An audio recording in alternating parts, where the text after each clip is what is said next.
kita akan masuk nih. Kalau tadi sudah disampaikan di awal bahwa kita kali ini akan berbincang dengan narasumber kita terkait dengan tema kita kali ini adalah meneropong dunia pendidikan tahun 2022.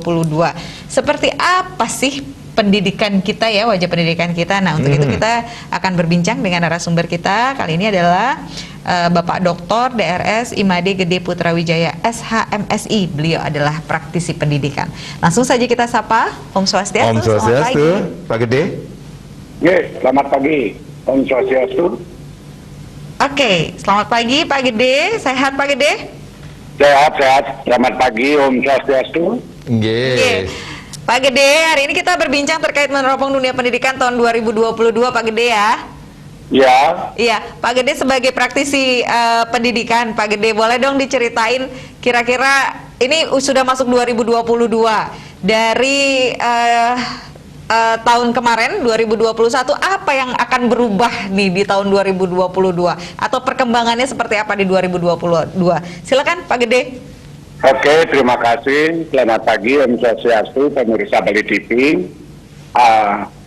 Dapat saya sampaikan bahwa setelah kita 1,5 tahun ya, jadi dilanda pandemi COVID, dan bahkan kalau sampai dengan bulan Maret ini muncul lagi klaster yang baru, varian baru, Omicron, itu memang amat sangat memprihatinkan dunia pendidikan. Kenapa? Karena pengalaman kita kemarin banyak yang tertinggal di dalam proses kita untuk meningkatkan proses pembelajaran.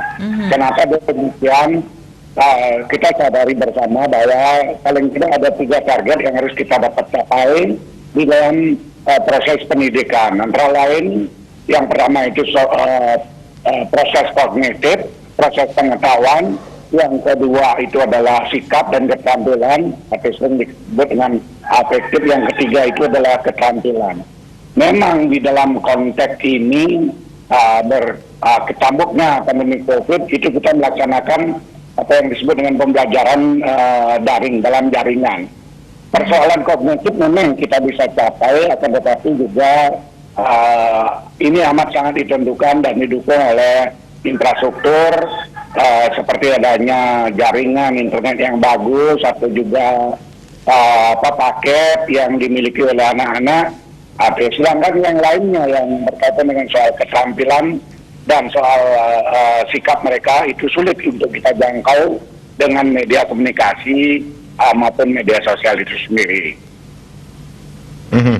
Baik, Pak Gede sudah melihatkah untuk PTM khususnya di Bali ini infrastruktur juga sudah dipenuhi untuk melakukan pembelajaran? Ya, di dalam rangka mendukung proses pembelajaran daring itu selama ini memang ya tidak bisa dilaksanakan 100%. Jadi tidak hanya cukup ada jaringan yang kuat, yang bagus, akan tetapi juga bagaimana dengan fasilitas yang dimiliki oleh anak-anak.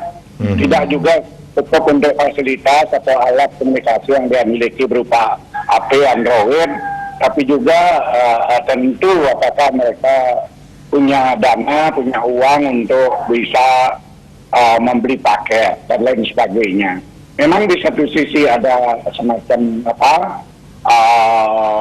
dukungan dari pihak pemerintah, tapi saya kira ini tidak cukup apabila boleh dikatakan partisipasi daripada orang tuanya tidak berjalan dengan baik. Baik, kalau itu ada sedikit permasalahan di dunia di dalam infrastruktur, kemudian permasalahan yang lainnya. Tetapi kita mengetahui di beberapa daerah, termasuk juga di Bali ini sendiri, dunia kebijakan di dunia pendidikan juga sudah dilakukan pembelajaran 100% luring seperti itu. Ya.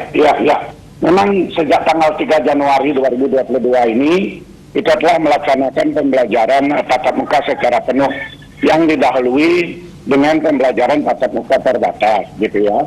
Akan tetapi kita terus saja dihantui, dan dampak daripada pembelajaran daring kita beberapa bulan, beberapa tahun yang lalu itu memang pada saat sekarang itu sangat berdampak sekali. Di mana banyak anak-anak yang boleh dikatakan mengalami keterbatasan atau penurunan dari segi daya serap, maupun penurunan dari segi sikap dan kepribadiannya, sehingga muncul banyak kasus di beberapa daerah.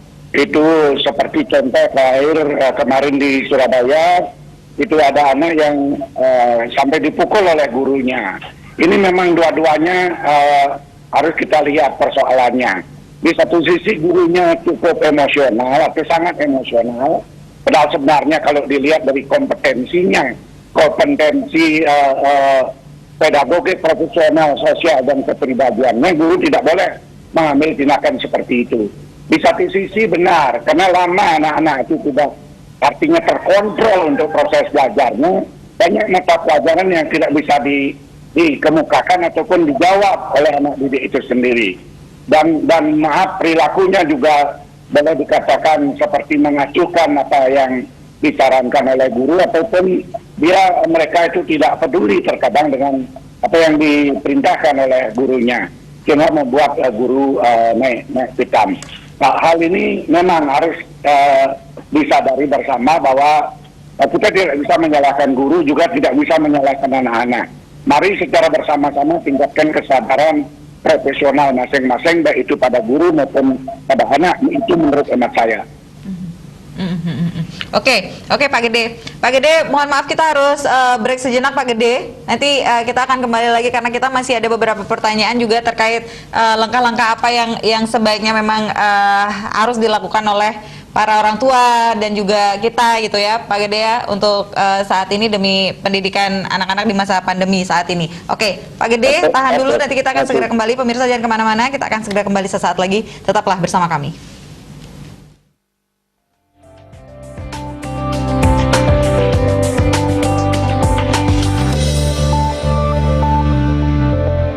Bincang lagi dengan narasumber kita, Pak Made Gede Putrawijaya. Pak Gede masih bersama kami? Ya, masih. Oke. Pak Gede, tadi sudah dijelaskan ya, ternyata memang di tahun 2022 ini juga masih banyak sekali kendala-kendala yang ditemukan juga di lapangan terkait pendidikan, seperti itu Pak Gede ya. Nah, di tahun 2022 nih apa sih yang bisa dilakukan gitu Pak Gede bagi dunia dari para praktisi pendidikan untuk dunia pendidikan kita yang sepertinya ini apa ya Pak Gede ya, kalau kita bilang sama kayak kemarin nih PTM sudah dilakukan seperti itu ya kan, tapi ternyata tiba-tiba ada lagi kasus-kasus anak-anak yang kena COVID dan jadinya PTM-nya mundur lagi, sekolahnya tutup lagi gitu. Nah, kira-kira langkah-langkah apa atau strategi-strategi apa nih yang bisa dilakukan oleh para praktisi pendidikan nih untuk mengatasi hal seperti itu, Pak Gede? Ya, betul sekali Mbak dan Pak Ani ya. Jadi kita harus hati-hati benar di dalam rangka menerapkan atau melaksanakan pembelajaran tatap muka secara penuh ini. Kenapa protokol kesehatan harus tetap kita terapkan dengan ketat. Jadi kita tidak boleh sedikit pun mengalami kelengahan atau melakukan kelengahan di dalam rangka memantau anak-anak kita di dalam mentaati protokol kesehatan COVID-19 ini. Kenapa? Karena kita menyadari bahwa ancaman terhadap pandemi COVID ini tidak main-main, dan kita tidak bisa tentukan kapan dan di mana adanya itu. Oleh karenanya yang bisa kita lakukan dari pihak pendidikan atau lembaga pendidikan atau satuan pendidikan adalah bagaimana mengontrol anak-anak untuk tetap dan terus mentaati protokol kesehatan. Seperti ketika mereka masuk ke halaman sekolah, kita harus cek dulu suhu tubuhnya, ya. Termasuk juga bagaimana cuci tangan, menggunakan hand sanitizer, dan juga menjaga jarak serta penggunaan maskernya yang terus-menerus harus kita tingkatkan. Kenapa?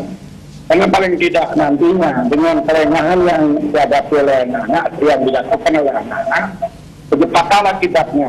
Kenapa? Karena kalau sampai ada terpapar, maka kita harus taati dulu juga protokol kesehatan untuk menonaktifkan proses pembelajaran paling tidak selama 14 hari ke depannya. Ini yang menjadi persoalan kita.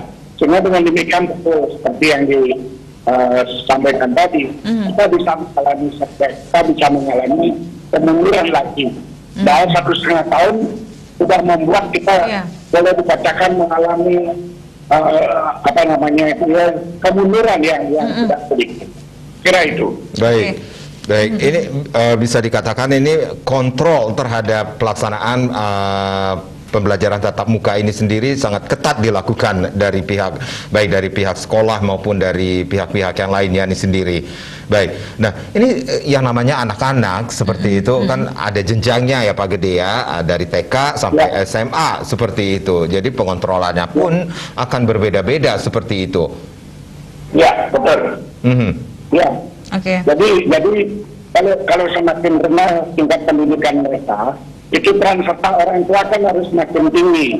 Katakanlah anak-anak TK, SD kan tidak bisa dilepas begitu saja, Betul. Dapat diserahkan begitu saja kepada sekolah dan mereka bisa jalan sendiri ke sekolah. Tapi harus diantar oleh orang tuanya. Katakanlah orang tua tidak cukup mengantar anak-anaknya sampai di pintu gerbang begitu saja.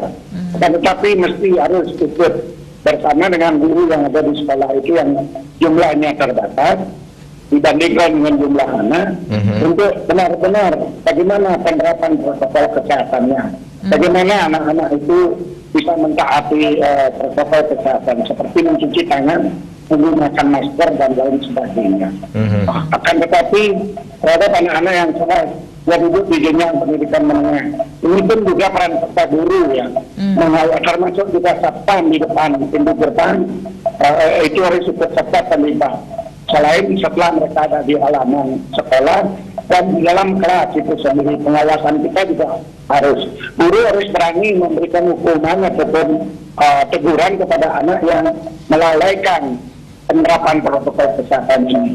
Nah kalau tidak, maka kita semua yang akan rugi, tidak saja anak-anak, orang tua, termasuk juga lembaga pendidikan itu sendiri yang tidak boleh membuka pintu gerbang kembali apabila ada 1-2 anak yang terpapar COVID-19. Oke. Tapi Pak Gede sebagai praktisi pendidikan, Pak Gede melihat nggak sih sudah terlaksana dengan baik nggak sih Pak Gede apa yang menjadi syarat-syarat dari PTM itu sendiri, misalnya nih kayak tadi kan prokes harus ketat seperti itu ya Pak Gede ya, dan lain-lainnya. Nah itu controlling juga itu dari orang tua, kemudian dari guru-guru, dari sekolah dan lain-lain. Itu kalau Pak Gede melihat nih selama ini yang sudah terjadi pembelajaran tatap muka nih Pak Gede, kira-kira itu sudah terlaksana dengan baik atau masih aja ada kekurangan atau gimana nih Pak Gede kalau Pak Gede melihatnya? Ya, kalau menurut pengamatan kami itu sebagian terbesar bahwa kesepakatan para penyelenggara pendidikan terhadap satuan pendidikan itu terhadap penerapan protokol kesehatan ini sudah cukup lumayan ya, sudah cukup tinggi ya. Persoalannya kan anak-anak itu berasal dan berada dalam daerah yang berbeda-beda. Ada berasal dari zona hijau, ada juga zona kuning, ada mungkin juga oranye, dan ada juga yang berasal dari zona merah. Bahwa keterpaparan anak-anak itu kan tidak hanya terjadi di sekolah atau tidak semata terjadinya di sekolah. Bisa juga dia terjadi di masyarakat atau di zona-zona di mana mereka berkontak dengan rekannya atau dengan siapa lagi, dengan masyarakat kan begitu. Nah, sepanjang pengetahuan kami, penerapan protokol kesehatan di beberapa sekolah itu sudah luar biasa ya. Kenapa? Karena kita itu tumbuh kesadaran kita di satuan pendidikan itu dengan baik terhadap peraturan yang diberlakukan oleh pemerintah. Di samping itu kita kan ada pengawasan, baik yang bersifat dari internal maupun yang bersifat dari eksternal. Yang dari internal itu sekolah itu ada pengawasnya, ada pengawas manajerial namanya, ada pengawas komprehensif namanya. Mereka terus memantau yang merupakan kaki tangan daripada dinas. Jadi mereka menegaskan beberapa pengawas untuk mengawasi sekolah. Lalu kemudian ada pengawasan eksternal yang dilakukan oleh COVID-19 itu sendiri. Itu ada di tingkat provinsi, di tingkat pusat, provinsi, kabupaten, kecamatan. Dan ini yang bergerak terus memantau, termasuk juga aparat penegak hukum lainnya dari pihak tadi Kamtibmas maupun juga dari pihak Polres. Jadi Koramil Polres itu turun ke lapangan untuk memantau. Ketika mereka menemukan adanya katakanlah pelanggaran terhadap proses ini, kita segan-segan beliau mengambil tindakan. Sehingga sebenarnya kita amat sangat sudah melaksanakan ini secara maksimal sekali. Baik, Pak Gede, kita rehat kembali ya, kita break dulu, nanti kita akan lanjutkan lagi bagaimana meneropong dunia pendidikan tahun 2022. Pemirsa jangan kemana-mana, kami akan kembali sesaat lagi.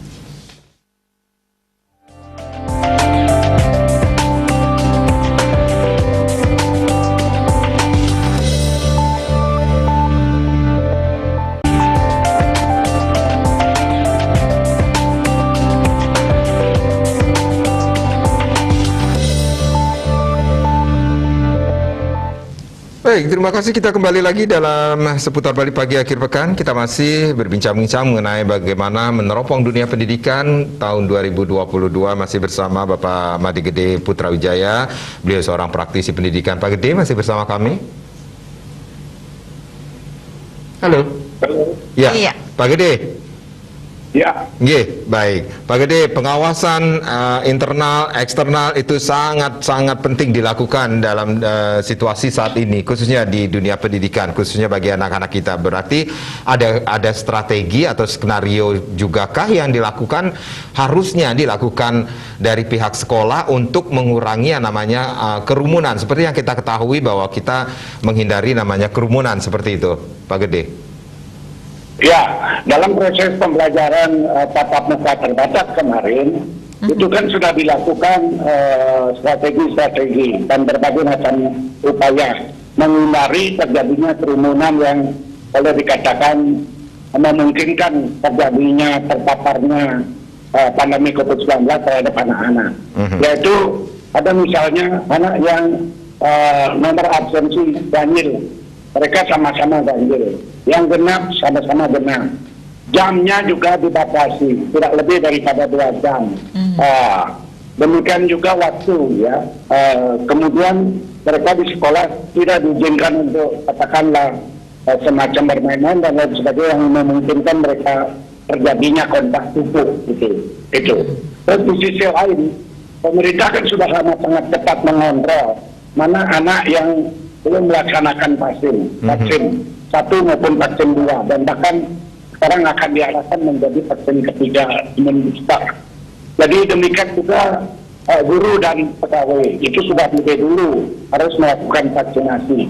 Saya kira dari aspek internal, upaya-upaya yang dilakukan oleh satuan pendidikan ataupun pemerintah sudah amat sangat maksimal, termasuk pengawasan yang dilakukan oleh faktor eksternal di luar daripada satuan pendidikan itu sendiri. Saya kira, asalkan saja anak-anak tidak berasal dari zona merah, saya kira pendidikan itu proses pembelajarannya bisa berjalan dengan baik-baik saja. Mudah-mudahan, saya berharapannya kita sudah cukup dibuat menderita selama 1,5 tahun akibat pandemi COVID-19 ini. Mudah-mudahan varian Omicron yang dikhawatirkan akan meledak di bulan Maret ini tidak akan terjadi. Baik. Oke, itu juga harapan dari kita semua ya Pak Gede ya. Nah ini juga semoga juga nih pengawasan-pengawasannya tidak hanya untuk murid-muridnya saja, Fokusnya tidak hanya bukan untuk hanya di anak-anaknya saja gitu ya, tapi juga fokus pengawasannya juga terhadap guru-guru juga gitu ya Pak Gede. Jadi memang guru dan juga siswa itu memang sangat-sangat harus diawasi sekali seperti itu. Ya Pak Gede ya. Oke. Iya.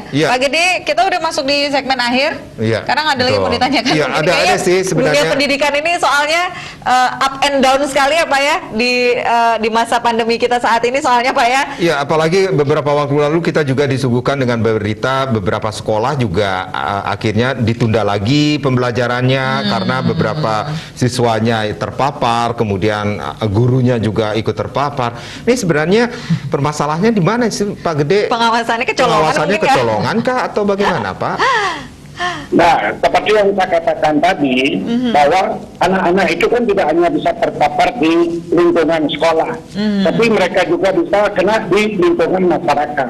Oleh karena itu, tentu kita tidak hanya memproteksi sekolah dalam hal ini, masyarakat pun harus kita proteksi. Jangan sampai di wilayahnya berkembang klaster yang baru. Itu menurut hemat saya. Jadi saya kira di sekolah penerapan disiplin terhadap protokol kesehatan ini sudah luar biasa. Saya justru malah berani menjamin ya bahwa keterpaparan anak-anak itu tidak terjadi di sekolah. Malah kan mereka bisa membawa penyakitnya ini atau virusnya ini dari masyarakat ke sekolah, sehingga ya tentu yang paling gampang untuk di-tracer ya itu di sekolah. Sedangkan di masyarakat kan plural ini, mereka bergaul bersinergi dengan banyak orang, jadi agak kesulitan. Jadi oleh karena itu saya tidak sependapat kalau yang kita proteksi hanya lembaga pendidikan atau satuan pendidikan semata, melainkan masyarakat juga harus kita proteksi. Bagaimana penerapan protokolnya di masyarakat masing-masing? Saya kira itu, Mbak. Iya.